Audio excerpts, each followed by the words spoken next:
Mobile রিচার্জের খরচ বাঁচাবেন কিভাবে? শুনছি নাকি মোবাইল রিচার্জের দাম নাকি আবার বাড়তে পারে।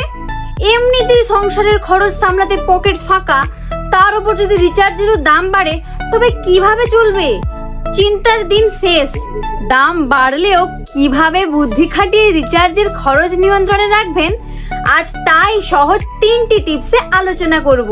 তো প্রথম টিপস, ছোট রিচার্জ নয়, দীর্ঘমেয়াদী প্যাক বেছে নিন। আমরা অনেকেই প্রতি মাসে 28 দিনের প্যাক রিচার্জ করি, কিন্তু জানেন কি 28 দিনের প্যাক বছরে 12 বার নয় 13 বার রিচার্জ করতে হয়।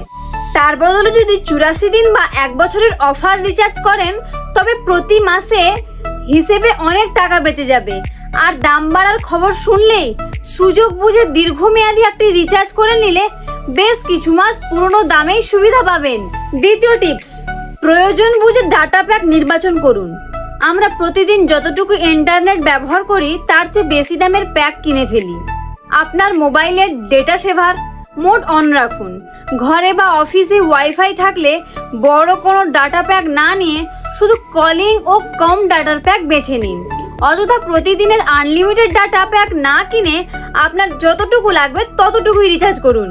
তৃতীয় টিপস, অ্যাপের অফার ও ক্যাশব্যাক মিস করবেন না। দোকানে গিয়ে সরাসরি রিচার্জ না করে নিজের সিম কোম্পানির অফিসিয়াল অ্যাপ অথবা পেমেন্ট অ্যাপগুলো ব্যবহার করুন। এখানে মাঝে মধ্যেই ক্যাশব্যাক, বিশেষ ছাড় বা অতিরিক্ত ভ্যালিডিটির অফার থাকে। একটু চোখ কান খোলা রাখলেই কিছু টাকা বাঁচিয়ে ফেলা সম্ভব। তাই বলি কি, দাম বাড়া তো আমাদের হাতে নেই, কিন্তু একটু সচেতন হলে পকেটে টাকাটা বাঁচানো কিন্তু পুরোপুরি আমাদের হাতে।